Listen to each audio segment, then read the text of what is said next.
Hello student, welcome in another session of Let's Know It in Detail. Myself Tushar Shukla और आज हम cover करेंगे एक इम्पॉर्टेंट टॉपिक जिसका नाम है नॉन अलाइंड मूवमेंट, जिसको कि हम हिंदी में कहते हैं गुट निरपेक्ष। हमेशा की तरह सबसे पहले हम इसका कॉन्टेक्स्ट या फिर बैकग्राउंड समझने की कोशिश करेंगे कि ये टॉपिक हम आज क्यों पढ़ रहे हैं या फिर समझ रहे हैं। हम स्टार्ट करते हैं कॉन्टेक्स्ट से। मई 20 को एक मीटिंग हुई थी नॉन अलाइंड मूवमेंट की, जिसमें कि पार्टिसिपेट किया था हमारे हेल्थ मिनिस्टर डॉक्टर हर्षवर्धन ने। और इस मीटिंग का मेन इशू डिस्कशन किससे रिलेटेड था? कोविड-19 से, कि इससे क्या ग्लोबल थ्रेट हो रही हैं और इसे हमें कैसे रिजॉल्व करना है इंटरनेशनल कोलैबोरेशन की हेल्प से। और इस मीटिंग को किसने चेयर किया था? रिपब्लिक ऑफ अजरबैजान, जो कि एक देश है, वहाँ के हेल्थ मिनिस्टर ने। सबसे रिक्वेस्ट है कमेंट सेक्शन में बताना है कि अजरबैजान की लोकेशन कहाँ पे है। ओके, अब बढ़ते हैं नेक्स्ट नाम को समझने के लिए। अब नाम को समझने से पहले हमें कोल्ड वॉर सिनेरियो को समझना बहुत इम्पॉर्टेंट है, क्योंकि नाम का जो इवोल्यूशन है या फिर उसकी फॉर्मेशन है वो कोल्ड वॉर सिनेरियो से रिलेटेड है। सेकेंड वर्ल्ड वॉर, जो कि 1945 में ख़त्म हुआ था, उसके बाद वर्ल्ड दो आइडियोलॉजीज़ में डिवाइड हो गया था। एक थी कैपिटलिज्म और दूसरी थी सोशलिज्म। कैपिटलिज्म का सो कॉल्ड लीडर कौन था? United states. और सोशलिज्म का सोवियत यूनियन। और इनका क्या टारगेट था कैपिटलिस्ट सेक्शन का? कि पूरी दुनिया को कैपिटलिज्म के रंग से रंग देना है। और सोशलिज्म सोचते थे पूरी दुनिया में सोशलिस्ट गवर्नमेंट को लाना है। तो ये कॉन्फ्लिक्ट ही यहाँ पे बहुत बड़े स्तर पे, इस आइडियोलॉजिकल वॉर ने पूरी दुनिया को एक बैटल ग्राउंड में कन्वर्ट कर दिया था। जैसे कि वियतनाम में नॉर्थ और साउथ वियतनाम में लड़ाई हुई, एक को सपोर्ट करता था कैपिटलिज्म और दूसरे को सपोर्ट करता था सोशलिज्म।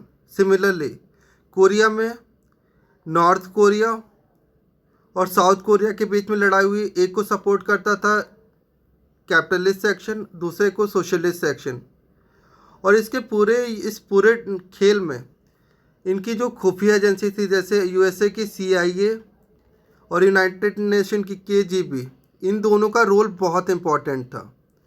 तो बाकी जो थर्ड वर्ल्ड कंट्रीज थी, इनको इस कोल्ड वॉर सिनेरियो से बचाने के लिए इंडिया और कुछ और अदर प्रगतिशील नेशंस ने सोचा कि हम क्यों ना ऐसी ऑर्गेनाइजेशन बनाते हैं जिससे कि इन नेशंस में कोल्ड वॉर सिनेरियो को रोकने या फिर कोल्ड वॉर कॉन्फ्लिक्ट या फिर उसकी पॉलिटिक्स, डर्टी पॉलिटिक्स में पार्ट लेने से रोका जा सके। तो फिर जो भी आगे बढ़ता है, जिससे ग्रोथ होती है नैम की, नॉन अलाइंड मूवमेंट की। अब हम बढ़ते हैं नैम की हिस्ट्री की तरफ। नैम के इवोल्यूशन में सबसे इम्पॉर्टेंट सेशन था बांडुंग कॉन्फ्रेंस, जो कि एशियन अफ्रीकन कॉन्फ्रेंस थी 1955 में, जिसमें कि पार्ट लिया था एशिया की और अफ्रीकन कंट्रीज़ ने। उसके बाद जो दूसरा सेशन होता है इम्पॉर्टेंट, वो था बेलग्रेड सेशन 1961 में, जहाँ की नैम की इस्टेब्लिशमेंट होती है। और हमें आगे बढ़ने से पहले ये भी सोचना चाहिए नैम एक ऑर्गेनाइजेशन क्यों नहीं बना, या फिर इसको सिर्फ मूवमेंट क्यों कहते हैं। नैम की जो उस समय की कंट्रीज़ थी, थर्ड वर्ल्ड कंट्रीज़, वो कभी अभी अभी इंडिपेंडेंट हुई थी। कुछ के पास तो खाने के लिए भी बहुत इश्यूज थे, क्योंकि अपने वो लोगों को खाना भी नहीं खिला पा रहे थे। तो फिर एक ऑर्गेनाइजेशन को सपोर्ट करना, उसके मेंटेनेंस के लिए करना, एक बड़ा टास्क था नैम कंट्रीज़ के लिए। तो उन्होंने सिर्फ इसको मूवमेंट का नाम दिया। अब हम देखते हैं जो तीन लोगों ने इसमें सबसे इम्पॉर्टेंट रोल प्ले किया इसके फॉर्मेशन में, जैसे कि इंडिया के prime minister Jawaharlal Nehru, Egypt के प्रेसिडेंट नासिर और यूगोस्लाविया के प्रेसिडेंट टीटो। इन तीनों के कंबाइंड एफर्ट के कारण नैम की इस्टेब्लिशमेंट हुई। और अभी नैम में कितने मेंबर्स हैं? 120 डेवलपिंग स्टेट हैं, जो कि मेनली थर्ड वर्ल्ड कंट्रीज़ हैं। और हम आगे बढ़ने से पहले देखेंगे कि नैम के ऑब्जेक्टिव क्या थे, किस ऑर्गेनाइजेशन को क्यों बनाया गया। हमने थोड़ा सा तो इसका इंट्रोडक्शन देखा है, यहाँ पे हम डीपली इसके सारे ऑब्जेक्टिव देखेंगे कि ये क्यों बना।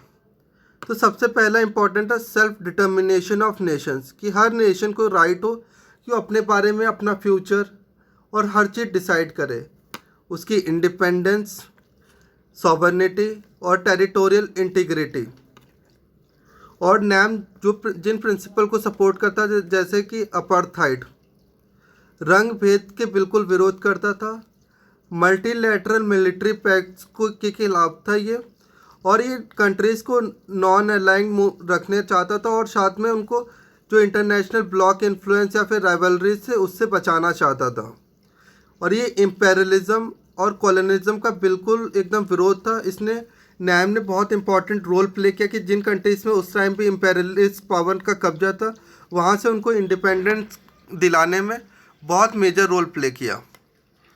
अब हम देखते हैं नैम के क्या मेजर अचीवमेंट थे, क्योंकि अगर हम अचीवमेंट पढ़ेंगे नहीं तो नैम का इस सेशन में कोई फ़ायदा ही नहीं। सबसे इम्पोर्टेंट इसका अचीवमेंट था कि जो कोल्ड वॉर पॉलिटिक्स की वजह से पूरी दुनिया में फिर से वायलेंस स्टार्ट हो रही थी, दुनिया थर्ड वर्ल्ड वॉर की तरफ बढ़ रही थी, उसमें उसको रोकने के लिए नैम ने बहुत इंपॉर्टेंट रोल प्ले किया।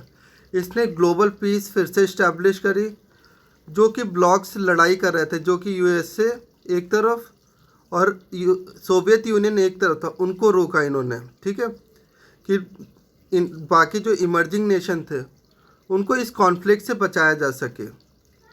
इन्होंने कोलोनाइजेशन और इम्पेरियलिज्म को समाप्त करने में बहुत सिग्निफिकेंट रोल प्ले किया। और सबसे इम्पॉर्टेंट नैम कंट्रीज़ ने किया कि यूनाइटेड नेशन जैसी जो इंटरनेशनल ऑर्गेनाइजेशन है उनको कंसोलिडेट करने में हेल्प करी, ताकि वहाँ पे जो फ्यू पावर्स हैं जैसे कि यूनाइटेड स्टेट या फिर सोवियत यूनियन का ही वहाँ पे सिर्फ एक्सेप्टेंस ना हो, वहाँ पे उनकी सिर्फ कहा सुनी ना चले, वहाँ पे एक इक्विटेबल एक होना चाहिए कि हर देश की वहाँ पे बात रखी जा सके। अब बढ़ते हैं हम इसके रेलेवेंस की तरफ।